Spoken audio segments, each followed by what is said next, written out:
It is 99.8 FM KCC Live. This is your big loud driving me down, and I've got a very special guest joining me on the show. SHEREEN is back on the show. How are you? I'm doing well. How are you? Thanks for having me on, by the way. No, it's an honour to have you on. This is like the third, fourth time we've chatted. I know, we're like best buds now.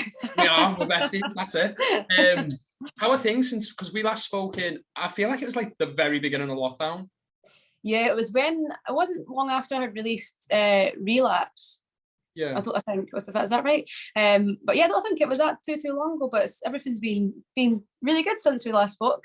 Been doing more music and yeah, just kind of gigging and being chock-a-block with everything I love, really, so I can't complain. You mentioned Relapse there, like obviously that was quite a sort of, I'll say, a ballad number for you. Like I weren't expecting it from you. Like I know you could do it because I remember watching your YouTube covers back in the day.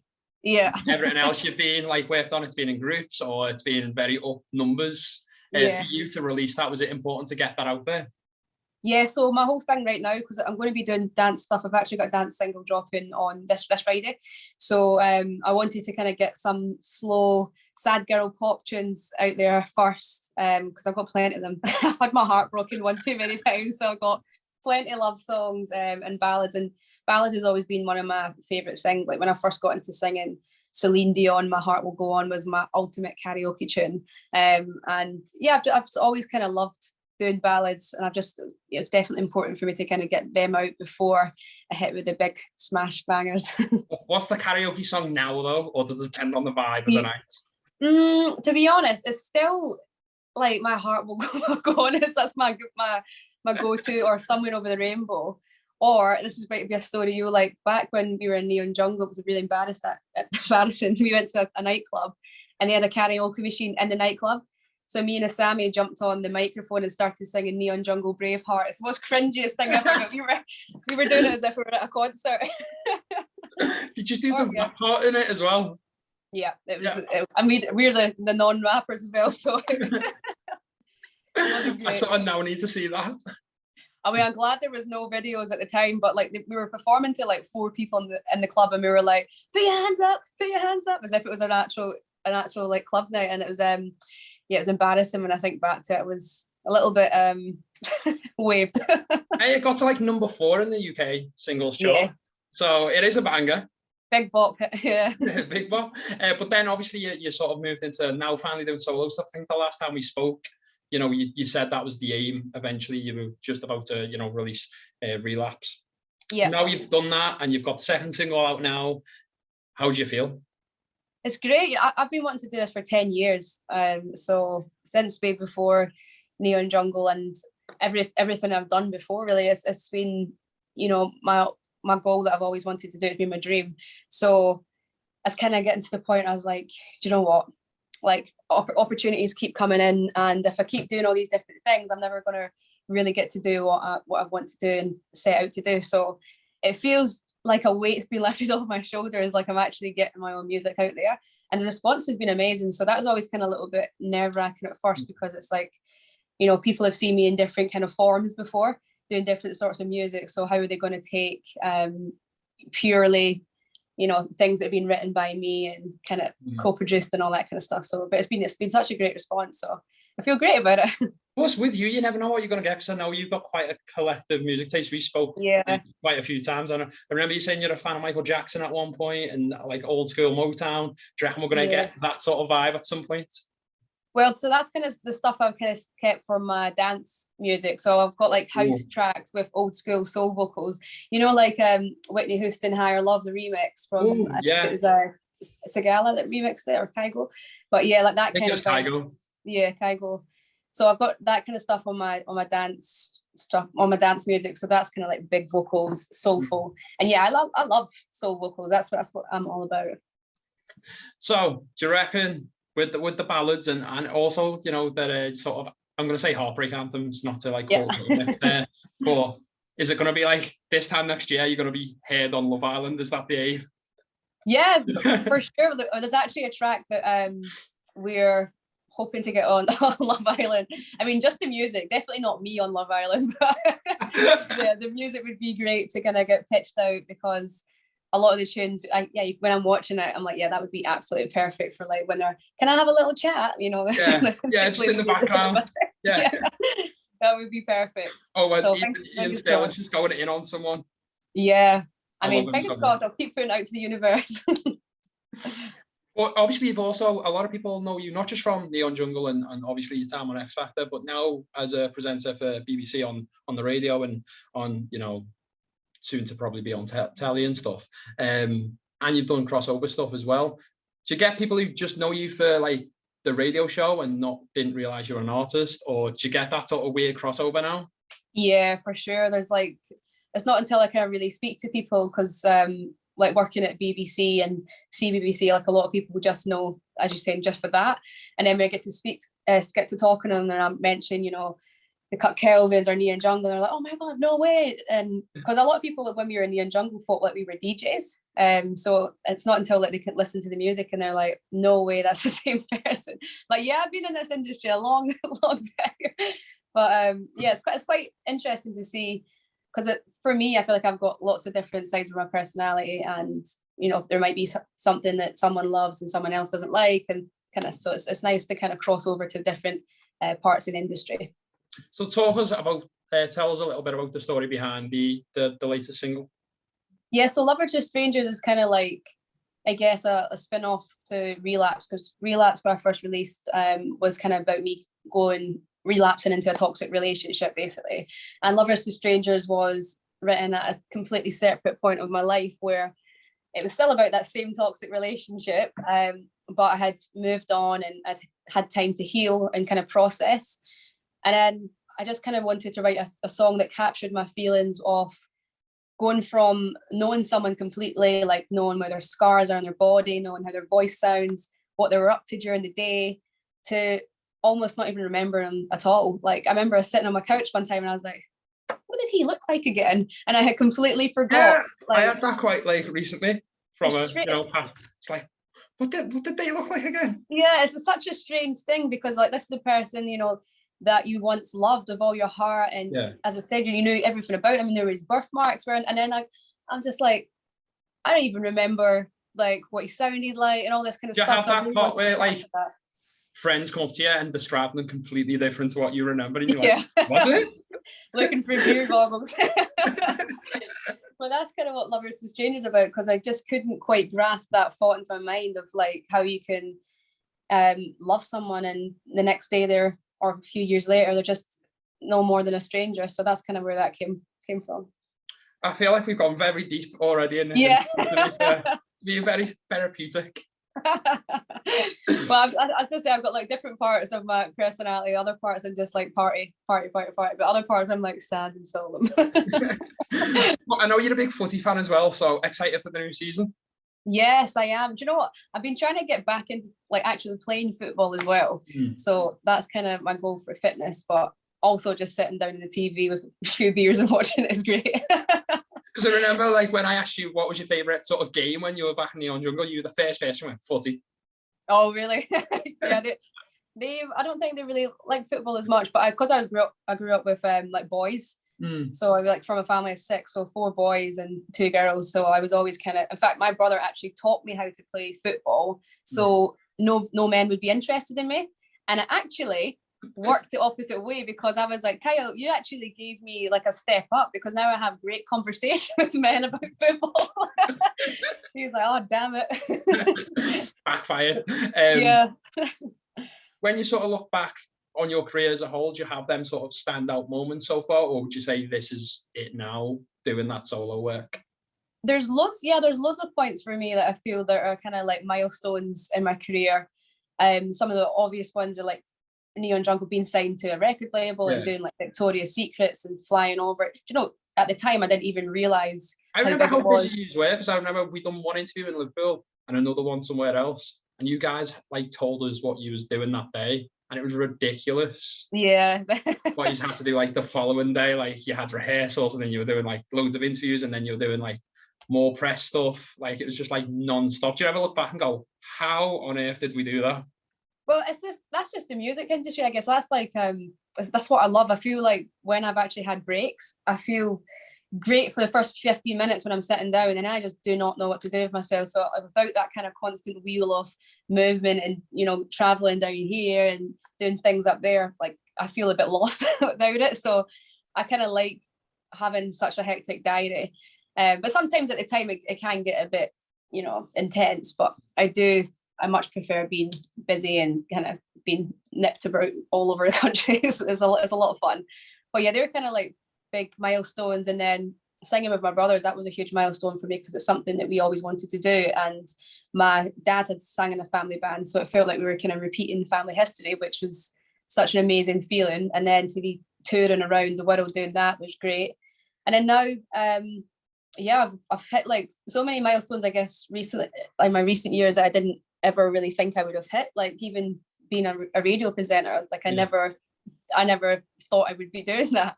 And then like being on TV for kids shows and CBBC, and actually getting my own music out there, just it feels like everything's kind of clicking into place.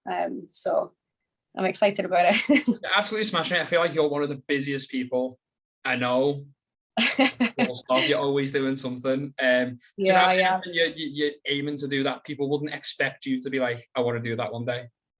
Yeah, do you know, it's a strange thing. I feel like I'm quite like a go with the flow person as well. Like I've got my aims and my goals of what I want to do, but I'll also kind of take in lots of different opportunities. Like I got into acting recently, and I've been in a few like series and things like that, and it's always been something I wanted to do. But like, what series? Are we allowed to mention them?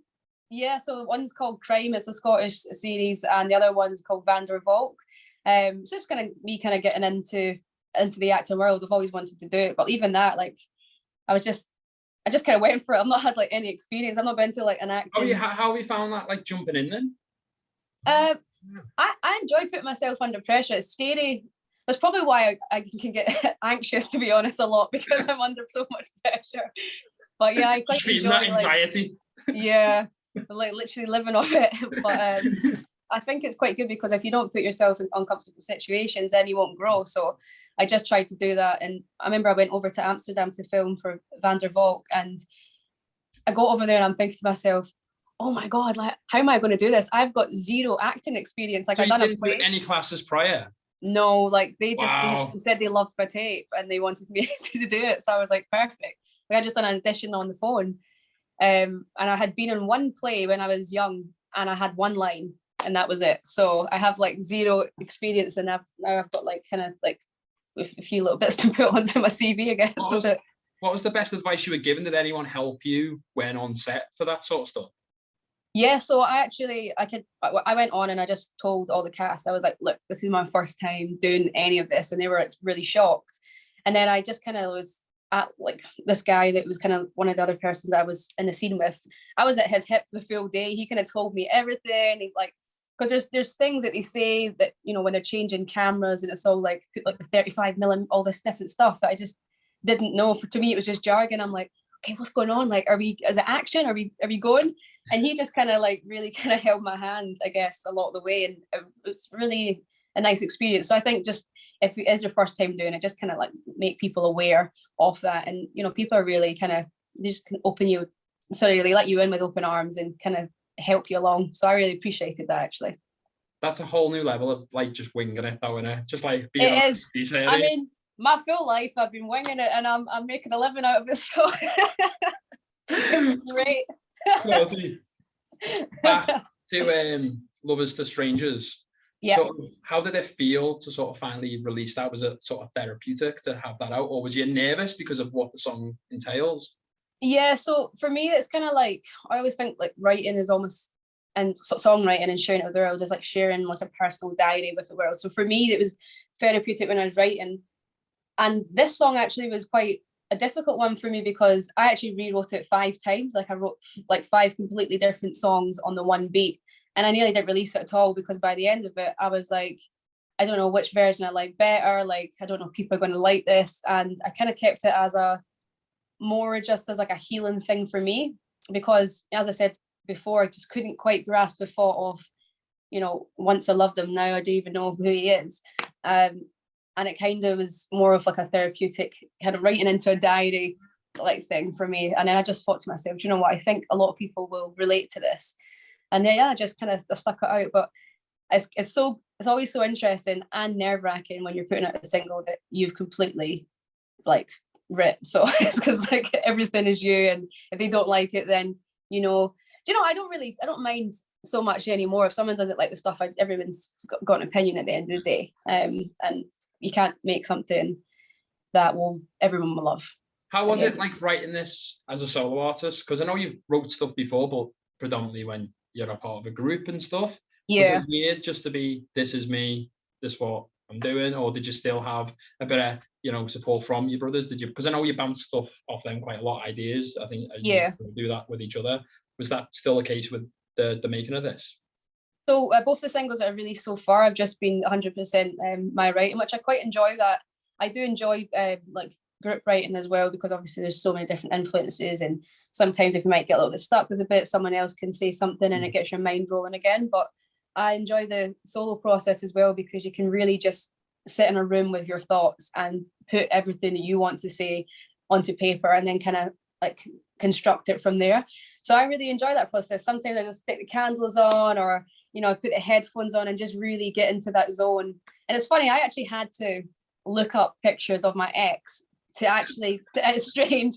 I had to look up pictures of my ex to put myself back into a place, because at the start of the song, I kind of go back into a place where I first realized that the relationship was over. And of course, this was like, I don't know, like 5-6 years ago or something like that. So I really was like, how was I feeling then?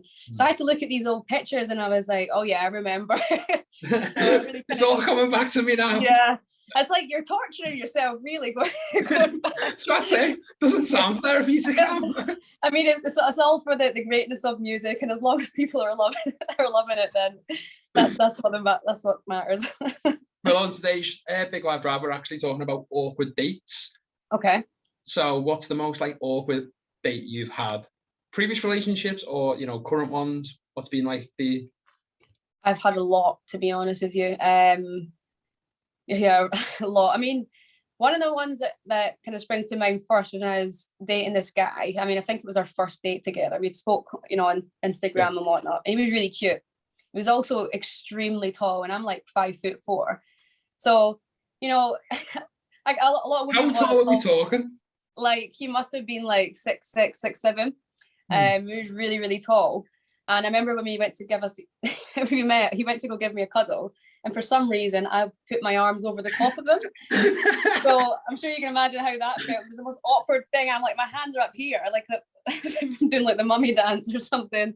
So that kind of started off to an awkward start. And then to top it off, I was hungover because I don't know why, I was drinking the night before. And I think I was doing a show, and I was just, afterwards kind of caught up in the sauce. In the moments, yeah. Yeah. And then the next day I'm like, oh no, I got this date.